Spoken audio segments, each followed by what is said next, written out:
pag-usapan ho natin itong yung pasabog na declaration ng mga former Marines o kaya Navy nung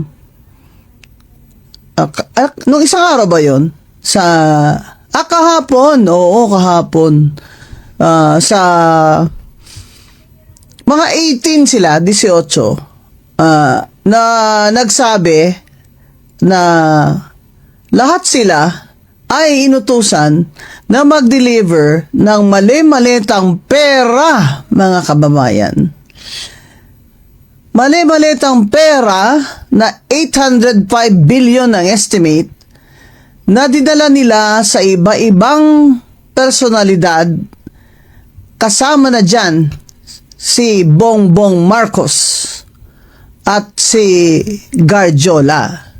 At ang perang yon ay galing kay Zaldico at iba pa. Kaya itong korupsyon sa administration ni BBM, hindi pa rin pwedeng pakawalan natin itong issue na ito kasi wala namang nakukulong hanggang ngayon.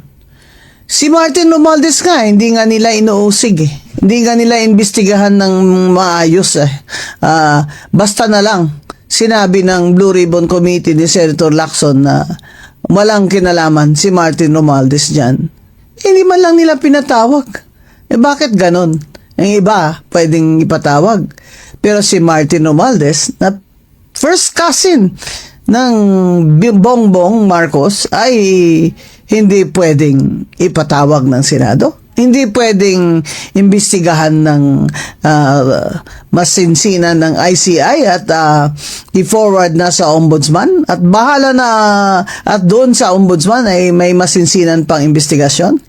Ito pong pag-deliver ng mga pera, hindi po ito mangyayari kung wala po silang inuutusan na nagdadala ng pera, hindi po ba? So, at siyempre, saan po nila ilalagay yung mga pera? Alam naman po, ilagay nila sa kabaong.